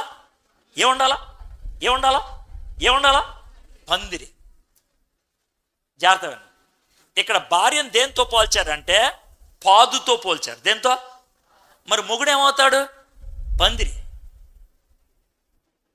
భర్త పందిరి అయితే భార్య పాదు. అంటే ద్రాక్షవల్లి అంటే మీకు అర్థం అవ్వలేదని పాదు అని చెప్తున్నా. పాదు చిన్న మాట చెప్తాను చూడండి. ఇప్పుడు ఒక పందిరేశారు, ఓ పందిరి కింద ఏ చెట్టు లేదు. అప్పుడు మీకు వచ్చే ప్రశ్న ఏంటి? ఓ పందిరేశారు కింద ఏ చెట్టు లేదు, అప్పుడు మీకు వచ్చే ప్రశ్న ఏంటి? ఓ పందిరేశారు కింద ఏ చెట్టు లేదు, మీకు వచ్చే ప్రశ్న ఏంటి? ఏమండి ఈ పందిరే ఎందుకేశారు? పందిరికి ఏమన్నా పేరు పెట్టగలరా? పందిరికి ఏమన్నా పేరు పెట్టగలరా? పెట్టలేరు. కాబట్టి పందిరికి పేరిచ్చేది ఎవరో? దాని మీదకి ఎక్కే పాదు. పందిరికి పేరిచ్చేది ఎవరో? దాని మీదకి ఎక్కే పాదు. దాని మీదకి బీర పాదు ఎక్కితే అది బీర పందిరి, అర్థమైందా? దాని మీదకి పొట్లకాయ పాదు ఎక్కితే అది పొట్ల పందిరి. దాని మీదకి సన్నజాజి ఎక్కితే సొన్నజాజి పందిరే. దాని మీదకి విరజాజి ఎక్కితే విరజాజి పందిరే. ఏది ఎక్కపోతే పనికి మాలిన పందిరి. అట్లా కాదు, నేను కరెక్ట్గా చెప్తాను. కాబట్టి మగోళ్ళు మీకు గుర్తింపునిచ్చేది ఆడవాళ్ళు. మీరు ఆలోచించుకోండి. మీ మీదకి పాకేది ఎవరో, మీ మీద ఆనుకునేది ఎవరో, మీరు ఎవరికి సపోర్ట్ ఇస్తున్నారు అర్థమైందా? కొంతమంది 5-6కి ఇస్తారు సపోర్ట్, బాగా బలంగా ఉంటుందేమో నాకు తెలియదు. మీకు అర్థం అవ్వాలి 5-6కి సపోర్ట్ ఇవ్వటం అంటే. కొంతమంది 2-3కి ఇస్తారు సపోర్ట్, వాళ్ళకి ఏమని పిలవాలో తెలియదు. ఒకే పందిరి మీదకు 2-3 పాదులు ఎక్కితే దానికి ఒక పేరు ఉంటుందా? ఉండదు. మీ బతికే అదే.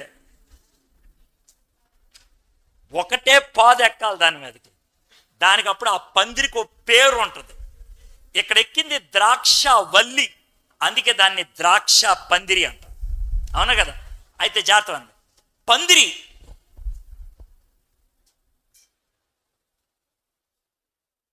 ఈ కాలం చూపిస్తున్నాను ఇక్కడ. ఈ ఆకులు ఉన్నాయి కదా, దీని వెనకాల ఏముందో తెలుసా? ప్లాస్టిక్ నెట్ ఉంది, అందుకే ఈ ఆకులు ఉన్నాయి అతుక్కుందని. ఇది భార్య, ఏది ఆకులు. వెనకాల ఉన్నటువంటి ఆ ప్లాస్టిక్ ఏంటి? భర్త. భర్త కనబడతాడా? కనబడదు. కనబడేది ఎవరు? ఇంటికి అందం భార్య, ఆ అందాన్ని నిలబెట్టేది మొగుడు, ద్రాక్షవల్లి.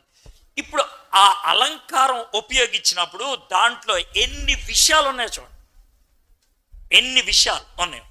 అయితే ఇందుట్లో భర్త నిలకడగా ఉంటాడు, భార్య అల్లుకుపోద్ది. ఇంకొక ఉదాహరణ చెప్తాను మీకు. ఎంబ్రాయిడరీ తెలుసా? పువ్వులు అయ్యి అల్లుతారు తెలుసా? పూర్వకాలంలో ఎంబ్రాయిడరీ చేయటానికి 2 చెక్క రింగులు వాడతారు తెలుసా? ఆ చెక్క రింగుల్లో బట్ట గట్టిగా లాగి అప్పుడు దాని మీద పువ్వు కానీ ఏదైనా అల్లుతూ ఉంటారు. ఇందుట్లో భర్త ఏంటి తెలుసా? ఆ 2 చెక్క రింగులు. భార్య అంటే తెలుసా? ఆ పువ్వు.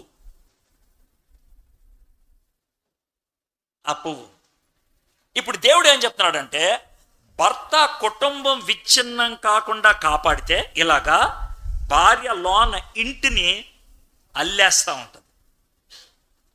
భర్త కింద ఒక పేరు పెట్టాను, హౌస్ బ్యాండ్ పెట్టాను కదా.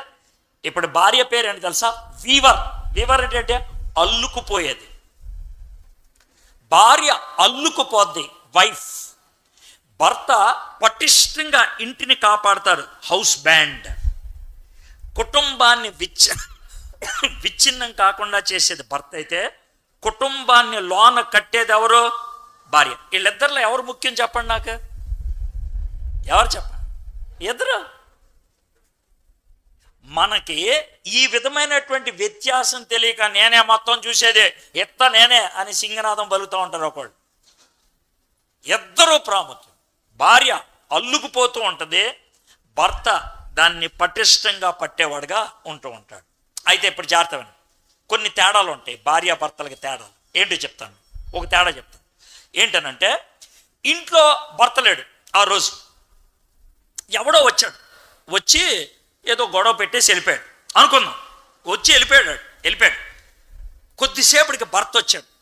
వచ్చిన తర్వాత ఇప్పుడు భార్య భర్తకి చెప్పాలి, ఏమండి ఆడొచ్చాడండి. ఎవడే? ఆడేనండి. ఎవడే? అదే బండి మీద వచ్చాడండి, వాడు ఇసురుగా వచ్చాడండి, కూర్చోమంటే కూర్చోలేదండి, మంచినీళ్ళు ఇస్తే తాగలేదండి. భర్తకేమో బీపీ పెరిగిపోతూ ఉంటుంది. ఏ అనంటే ఆడెవడో చెప్పదు, ఆవిడ చాలా చెప్పుద్ది, వాడి గురించి వివరించి ఆడొచ్చాడు. చివరికి భర్త కోపం వచ్చి, చివరికి ఏమైందే చెప్పని అంటాడు. భర్తకి వివరాలు అవసరంలా, విషయం కావాలి. భర్తకి వివరాలు అవసరంలా, విషయం కావాలి. భార్యకి వివరాలు అవసరం, విషయం ప్రాముఖ్యం కాదు. మీకు చిన్న మాట చెప్తాను. ఒకవేళ భార్య వాళ్ళ పుట్టింటికి ఫోన్ చేసి 5 నిమిషాలు మాట్లాడింది అనుకో, 5 నిమిషాలు తక్కువ, ఎప్పుడు 5 నిమిషాలు మాట్లాడరు అనుకుందాం. 5 నిమిషాలు పుట్టింటికి ఫోన్ చేసి వచ్చింది అనుకో, భర్త పొరపాటున ఏంటి ఫోన్లో మాట్లాడుతున్నాం అంటే 5 నిమిషాల్లో ఏం మాట్లాడిందో 20 నిమిషాలు చెప్పుద్ది. ఏం మాట్లాడింది ఎంతసేపు? 5 నిమిషాలే. ఎంతసేపు చెప్పుద్ది? అదే భర్త 5 నిమిషాలు మాట్లాడితే భార్య ఏమైందే అని అంటే, అంతా బాగానే ఉన్నారంట, నాన్న మొన్న కింద పడ్డాడంటే ఇప్పుడు బాగానే ఉన్నాడు. 10 సెకండ్లు అయిపోద్ది. ఇది భర్త చెప్పేది. భర్తకి విషయం కావాలి, భార్యకి వివరాలు కావాలి. భార్యలు వివరాల్లో ఆనందిస్తారు, భర్తలు విషయాలతో సరిపుచ్చుకుంటారు. అందుకనే వాళ్ళిద్దరి మధ్య ఎప్పుడు గొడవ జరుగుద్ది. ఏ అంటే భార్య వివరాల్లోకి వెళ్ళాలనుకుంటుంది, భర్త హే సుత్తాబే చిన్నగా విషయం చెప్పు. కానీ ఆవిడికి విషయం చెప్పడం ఇష్టం ఉండదు, వివరాలు చెప్తే తృప్తిగా ఉంటుంది. ఎప్పుడైతే భర్త భార్యను వివరాలు చెప్పడానికి ఒప్పుకోడో అప్పుడు ఆ వివరాలు వేరే వాళ్ళకి చెప్పుద్ది ఆవిడ.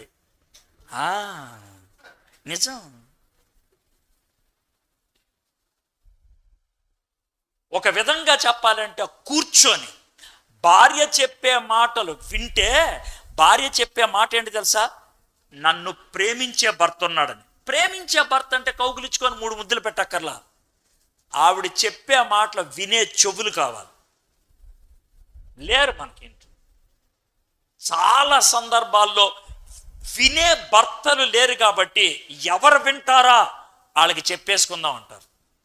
నేను ఒక విషయం చెప్తాను, మీకు చాలా విచిత్రం అనిపిస్తుంది. ఈ కుర్రోడు కూడా వింటా ఉన్నాడు కాబట్టి చెప్తాను.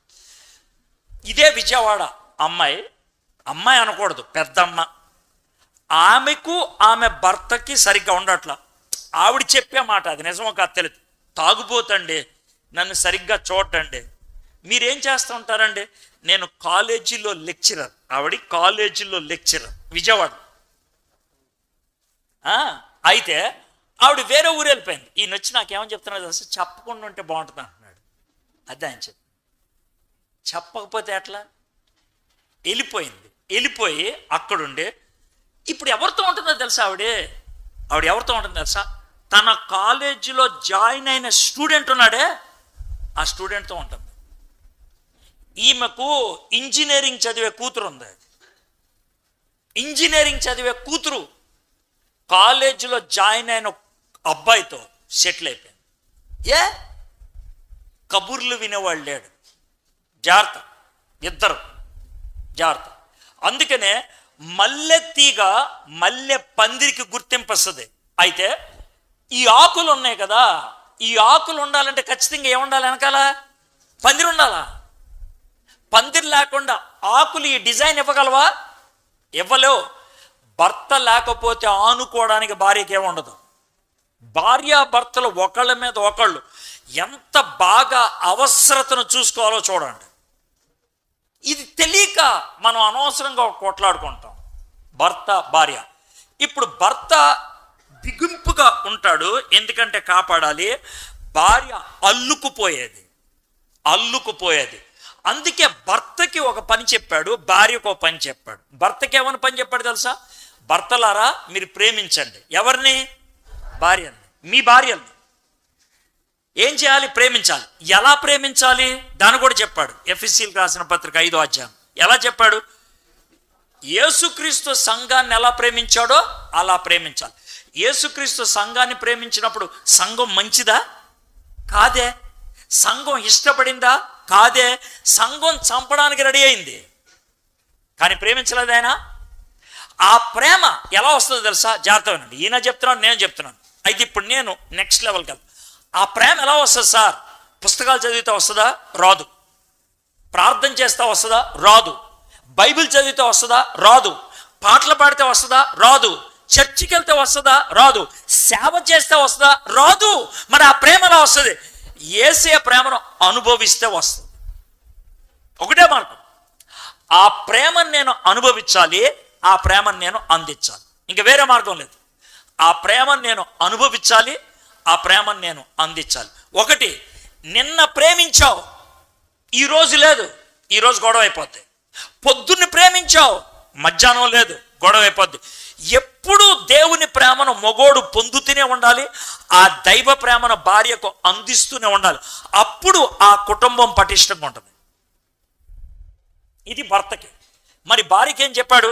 భర్త ప్రేమ ఇచ్చేవాడైతే భార్య భర్త మీద ఆనుకునేది, లోబడాలి. భార్య భర్త మీద ఆనుకునేది, లోబడాలి.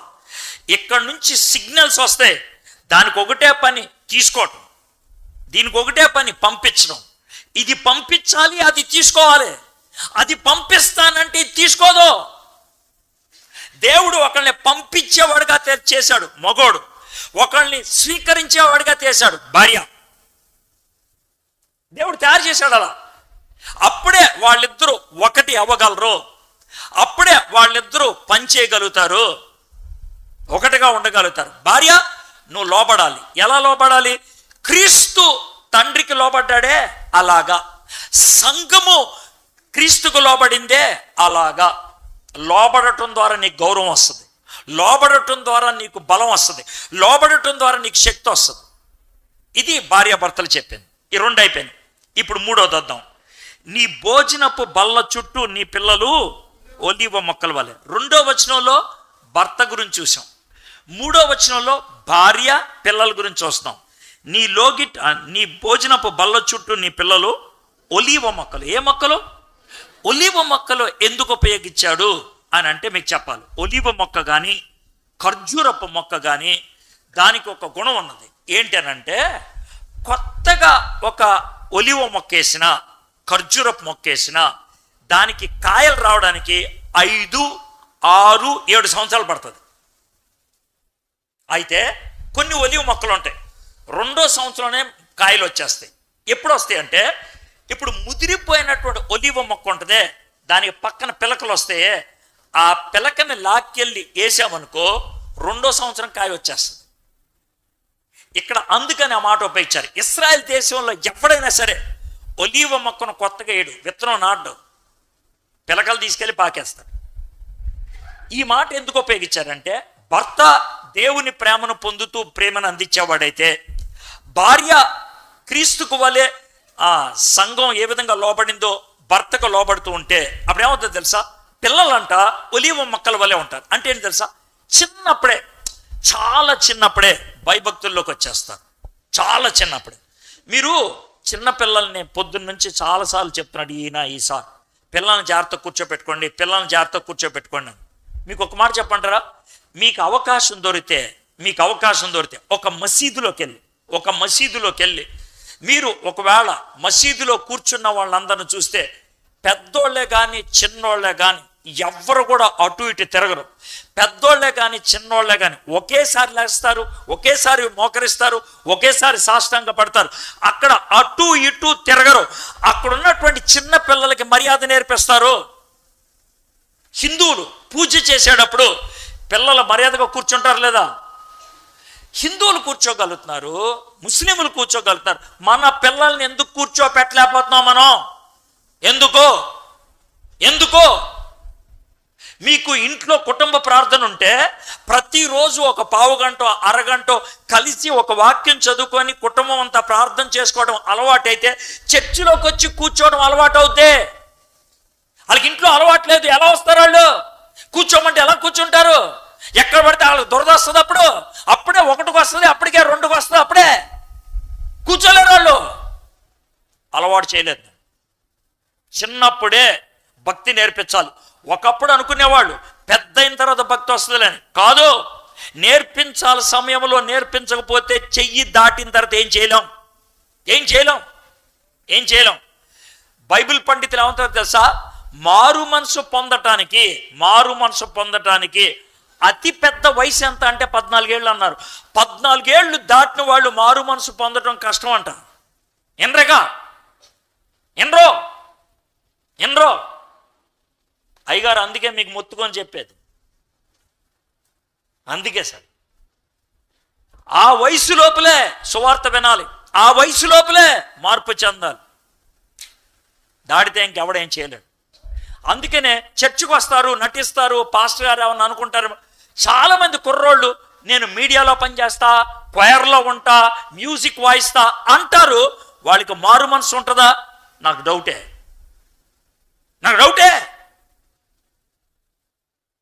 ఇక్కడ మీ గురించి నాకేం తెలీదు, నేను చెప్పా. ఒకవేళ మీకు గుచ్చుకుంటే ప్రైజ్ ద లార్డ్, మీరు హర్ట్ అయితే ప్రైజ్ ద లార్డ్, దేవుడు నాతో పలికిచ్చాడు. ఒకవేళ మీరు మారు మనసు వాళ్ళే పొందిన వాళ్ళు అయితే ఫీల్ అవ్వాల్సిన అవసరం లేదు. నేను పొందిన వాళ్ళ గురించి మాట్లాడానుగా. పొందలేదు కాబట్టి నువ్వు ఫీల్ అయ్యావు, లేదు కాబట్టి నీకు టెన్షన్ వచ్చింది, లేదు కాబట్టి నీకు కోపం వచ్చింది, లేదు కాబట్టి నా మీద అయిష్టం పుట్టింది. ఒకవేళ పుడితే ఈ మాట నా నోటెంబటి పలికించింది దేవుడే. నువ్వు క్వైర్లో ఉన్నంత మాత్రాన పరలోకంలో నీకు సీట్ రాదు. మీడియా వెనకాల పనిచేసినంత మాత్రాన పరలోకంలో సీట్ రాదు. ఇక్కడ ఆ పనులు ఈ పనులు చేసి చేపలు చుట్టేసి తుడి చేసినంత మాత్రాన కొంతమంది ఆడపిల్లలు మీకు పరలోకంలో సీట్ ఏం రాదు. మారు మనసు పొందాలి. పొందలేదేమో ఆలోచించుకోండి.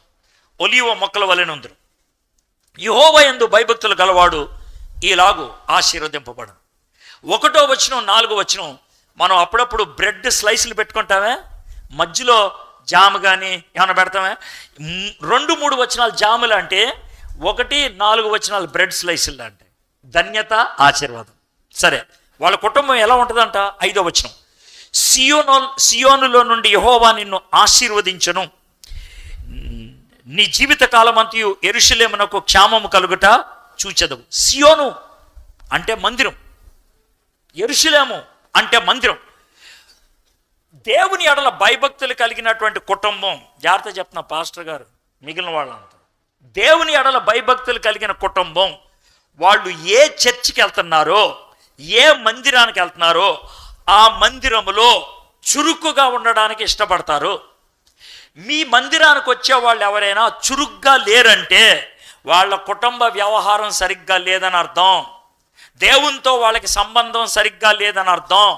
మందిరంకి రండి అని చెప్తే కాదు, కూర్చొని విషయాలు తెలుసుకోండి. దేవునితో సంబంధం సరిగ్గా ఉంటే మందిరములో చురుగ్గా ఉండకుండా ఉండలేరు. దేవునితో సరిగ్గా ఉంటే భార్యతో భర్తతో సరిగ్గా ఉండకుండా ఉండలేరు. భార్య భర్తలు సరిగ్గా ఉండి దేవునితో సంబంధం బాగుండి మందిరంకి రాకుండా ఉండలేరు. చిన్న మాట చెప్తున్నా, ప్రతిరోజు ఇంట్లో ప్రార్థన ఉంటుంది. ఆ రోజు భర్త ఆఫీస్లో ఏదో కొంచెం తలనొప్పి వచ్చింది, ఇంటికి రాగానే భార్య మీద గసిరాడు, గట్టిగా అరిశాడు. ఆ రోజు రాత్రి కుటుంబ ప్రార్థన ఉంటుందా? ఉండదు. మీరే చెప్పారు జవాబు. దేవుడితో గొడవ అయితే భార్య మీద కనబడుతుంది, భర్త మీద కనబడుతుంది. దేవుడికి నీకు సరిగ్గా సంబంధం లేకపోతే మందిరానికి రాబుద్దవుదో. వచ్చిన వెనకాల కూర్చొని కానుకేసేసి ఇలాగ 4 అద్దలు వేసుకొని వెళ్ళిపోతావు అంతే, చురుగ్గుండవు. మందిరం క్లబ్ కాదు, సహవాసం, వచ్చిపోయేది కాదు అది. ఇక్కడ మనం మన పాత్రను పోషించాలి. సియోనులో నుండి యెహోవా నిన్ను ఆశీర్వదించును, నీ జీవితకాలం అంతయు యెరూషలేమునకు క్షేమము కలుగుట. ఈ మందిరానికి సంబంధించిన ప్రతి ఒక్కళ్ళతో చెప్తున్నాను, ఈ మందిరానికి క్షేమం నువ్వు చూడాలని ఇష్టపడతావు దేవునితో చక్కగుంటే. ఈ మందిరం అభివృద్ధి చెందాలని నువ్వు ప్రయాసపడతావు నువ్వు దేవునికి సంబంధం కలిగిన వ్యక్తి అయితే. నెక్స్ట్ ఏంటి? లాస్ట్, నీ పిల్లలను నువ్వు చూచెదవు, ఇశ్రాయేలు మీద సమాధానం ముండును గాక. యెరూషలేము అనేది మందిరం అయితే ఇశ్రాయేల్ అనేది దేశం. దేవునితో చక్కటి సంబంధం ఉన్నవాళ్ళు నా దేశం కోసం ప్రార్థన చేస్తా, నా దేశ నాయకుల కోసం ప్రార్థన చేస్తా, నా దేశంలో శాంతి భద్రతలో ఉండాలని ప్రార్థన చేస్తా. ఎంత చక్కగా ఉందో చూడండి. భర్త తన బాధ్యతను నిర్వర్తించి, భార్య తన బాధ్యతను నిర్వర్తించి, పిల్లలు వాళ్ళు ఎదగాల్సిన విధంగా ఎదిగితే మందిరంలో వాళ్ళు చురుగ్గా ఉంటారు. దేశం యొక్క శాంతిని వారు కోరుకుంటారు. మందిరములో వాళ్ళు క్షేమాన్ని కోరుకుంటారు, దేశంలో శాంతిని కోరుకుంటారు. ఎంత బాగుందో చూడండి, 6 వచనాలే పరిపూర్ణంగా కుటుంబం అంతటి గురించి కూడా వివరించాడు. మరి మీ కుటుంబం ఎలా ఉంది? భర్తలు ఉన్నారు ఇక్కడ, భార్యలు ఉన్నారు ఇక్కడ, ఎలా ఉంటున్నారు? మీ పిల్లలకు మీ గురించి ఏం చెప్తారు? మీ భర్త కానీ మీ భార్య కానీ మీ గురించి ఏం చెప్తారు? ఒకవేళ మీ జీవితం సరిగ్గా లేదా, ఈరోజు ప్రభు దగ్గరకు వచ్చి, ప్రభా ఈరోజు నాకు అర్థమైంది, భర్త అంటే ఎలా ఉండాలి, భార్య అంటే ఎలా ఉండాలి, పిల్లల్ని ఈ విధంగా పెంచాలి. మా పిల్లలు పెద్దోళ్ళు అయిపోయారు ప్రభా, నేను ఇప్పటిదాకా పెంచలేకపోయాను, సహాయం చేయండి. నీ భక్తిలో పెంచడానికి ఈనాటి నుంచి అయినా నాకు జ్ఞానాన్ని ఇవ్వండి. భార్యాభర్తలు ఇద్దరు, అమ్మా నాన్నలు ఇద్దరు అడుగుదాం. దేవుని యొక్క ప్రేమతో, దేవుని యొక్క భక్తిలో మన కుటుంబాన్ని పెంచుదాం. మన సంఘానికి క్షేమాన్ని కలిగించే వాళ్ళంగా, మన దేశానికి శాంతిని అనుగ్రహించే వాళ్ళంగా మనం ఉండడానికి దేవుడు దీవించును గాక. ప్రార్థన చేసుకుందాం. మా దేవా, మా ప్రభువా, 128వ కీర్తన చిన్నది, కానీ ఎన్ని విషయాలు మాకు నేర్పించావు ప్రభా. భర్తకి ఎలాంటి లక్షణాలు ఉండాలి, భార్యకి ఎలాంటి లక్షణాలు ఉండాలి, నువ్వు మాకు ఈ వాక్యం ద్వారా నేర్పించావు ప్రభా. నీకు వందనాలు చెల్లిస్తున్నాను. ఈరోజు ఎంతమంది అయితే ఇక్కడికి వచ్చి కుటుంబ వ్యవహారాల గురించి నేర్చుకున్నారో, మరి వారి కుటుంబాలు ఎలా ఉంటున్నాయో నాకు తెలియదు ప్రభా. నువ్వు నేను ఉపయోగించిన ఉదాహరణలు కానీ, నేను చెప్పినటువంటి విషయాలే కానీ ప్రతి ఒక్కరికి అర్థమయ్యేటట్లు చేస్తామని నమ్ముచున్నా. పరిశుద్ధాత్ముడా, ఈ వాక్యం ద్వారా కుటుంబాలు స్థిరపరచాలి, కుటుంబాలు స్థిరమవ్వాలి. తల్లిదండ్రులు, భార్యాభర్తలు నువ్వు ఆశించిన విధంగా వాళ్ళు జీవించాలి. పిల్లలు నీ భక్తిలో ఎదగాలి. కుటుంబాలు సంఘం యొక్క క్షేమాన్ని కోరుకోవాలి. కుటుంబాలుగా, సంఘాలుగా మా దేశం యొక్క శాంతిని మేము చూడాలని